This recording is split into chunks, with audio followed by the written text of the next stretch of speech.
அஸ்ஸலாமு அலைக்கும் வரஹ்மத்துல்லாஹி வபரகாத்துஹு.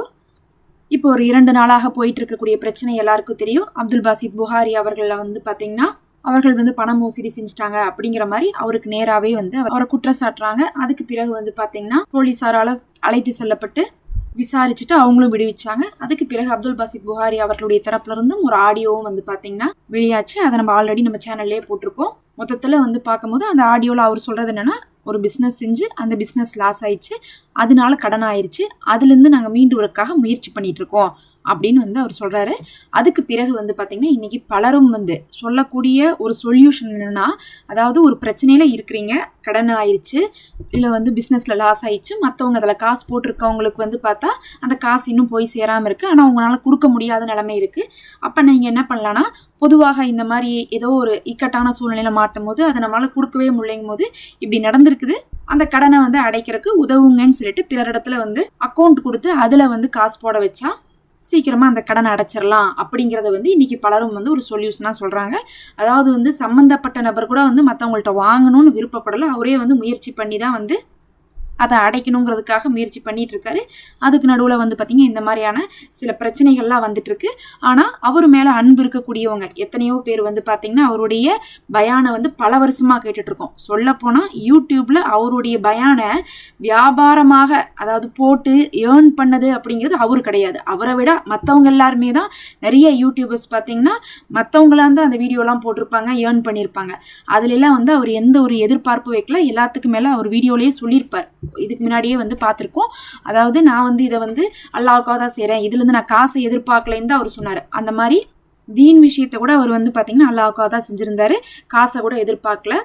அதே மாதிரி இந்த ஒரு இக்கட்டான சூழ்நிலையில கூட எனக்கு உதவி செய்யுங்கன்னு சொல்லிட்டு அவரா கேட்கல. ஆனா இப்படி ஒரு பிரச்சனை நடந்து அது வெளியே வருது, அவருக்கு ரொம்ப மனசு கஷ்டமா இருக்கு, அவர் அதுல இருந்து மீண்டு வர முடியாம ஒரு சிரமத்துல இருக்கிறாரு அப்படிங்கறக்காக எல்லாருமே பல சேனல்ஸ்ல இருந்து பாத்தீங்கன்னா யூடியூப் சேனல்காரங்களே அந்த வார்த்தைகளை சொல்றாங்க. அது இல்லாம தனி மனிதர்களும் பாத்தீங்கன்னா யார் யாரெல்லாம் சேனல்ல வச்சிருக்காங்களோ சோசியல் மீடியால அவங்களும் என்ன சொல்றாங்கன்னா, நீங்க என்ன பண்ணுங்க, ஒரு அக்கௌண்ட்டை சொல்லுங்க. இப்ப நம்ம பொதுவா பார்த்திருப்போம்ல, உதவி செய்யுங்கன்னு சொல்லிட்டு ஒரு அக்கௌண்ட் நம்பர் கொடுப்பாங்க, விரும்புறவங்க உதவி செய்வாங்க அவங்களுடைய தகுதிக்கு தகுந்த மாதிரி. அந்த மாதிரி பாத்தீங்கன்னா இலங்கையை சேர்ந்த இவரும் பாத்தீங்கன்னா சொல்றாரு, நாங்க உதவி செய்யறதுக்கு தயாரா இருக்கோம் அப்படின்ட்டு. இந்த ஒரு காணொலியை நீங்க கேளுங்க. சகோதரர் அப்துல் பாசித் அவர்களே, மௌலவி உங்களோட பயன் நல்ல விருப்பமா நான் கேட்டேன். உங்களோட தனிப்பட்ட வாழ்க்கை அது எப்படியோ அது அல்லாஹ்வாலம், அல்லாஹ் அறிவான். பட் உங்களுக்கு நடந்த சம்பவத்தை அதை நான் பெருசா பார்க்கல. என்ன காரணம் என்றா இது பல பேர்களுடைய வாழ்க்கை, சாதாரணமா நம்மளுடைய வாழ்க்கையிலும் நடந்து இருக்குது. ஏண்டா மற்றவர்களுடைய மானத்தில் விளையாடுவது இந்த சமூக வலைதளத்துல அது ஒரு சிம்பிளா மாறிடுச்சு. வீட்டில் உள்ள பெண்களுடைய மானத்துல கூட விளையாடுவாங்க. அதுவும் நம்மடவர்கள் எல்லாரும் இல்லை, அல்லாஹ் பாதுகாக்கப்பட்டவர்களை தவிர, அல்ஹம்துலில்லாஹ். பட் உங்களுக்கு எந்த பிரச்சனை என்ன ஏதோ தெரியாது.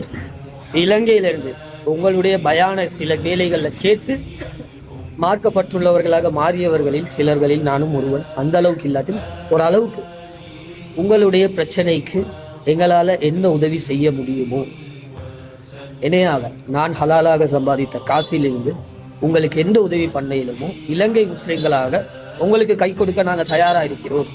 ஹலாலான பணங்களில் இருந்து ஒருவன் விழுந்திருந்தா நீங்க சொன்ன மாதிரிதான் அவனை தூக்கி விடுறதுக்கு வழியை தேடணுமே தவிர விழுந்தவருடைய மேல ஏறி ஆடக்கூடாது. மரத்திலிருந்து விழுந்தவனை மாடு முட்டின கதை. இலங்கை முஸ்லிம்களாக உங்களுக்கு கை கொடுக்க நாங்க தயாரா இருக்கிறோம். உங்களுக்கு என்ன உதவி வேண்டும் என்றாலும் உங்களுடைய வங்கி கணக்கு எங்களுக்கு அனுப்பி அது சமூக வலைதளத்தில் இட்டாலும் பரவாயில்லை, அது எத்தனை கோடிகளாக இருந்தாலும் பரவாயில்லை, அதை பூர்த்தி செய்து உங்களுடைய பிரச்சனைகளை முடிவுக்கு கொண்டு வர நாங்க ரெடியா இருக்கிறோம். இலங்கை முஸ்லிம்கள் இந்தியாவில் மட்டும் இல்லை, இந்த கொள்கை ரீதியாகவும் மற்றவர்களுடைய மானத்தில் விளையாடுறதும் இலங்கையிலும் சில முஸ்லிம்கள் இருக்கிறாங்க, இல்லைன்னு சொல்லல. ஆனா அதில் அல்லாஹ்விடமிருந்து பாதுகாவல் தேடப்பட்டவர்களும் இருக்கிறாங்க.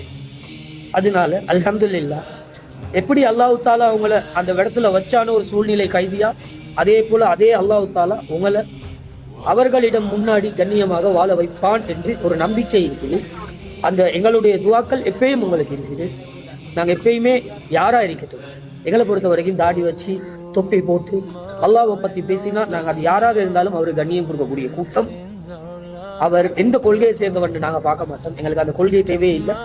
பட் உங்களுடைய பேச்சுக்கள் எங்களோட சமுதாயத்துக்கு ஒரு வழிகாட்டல்.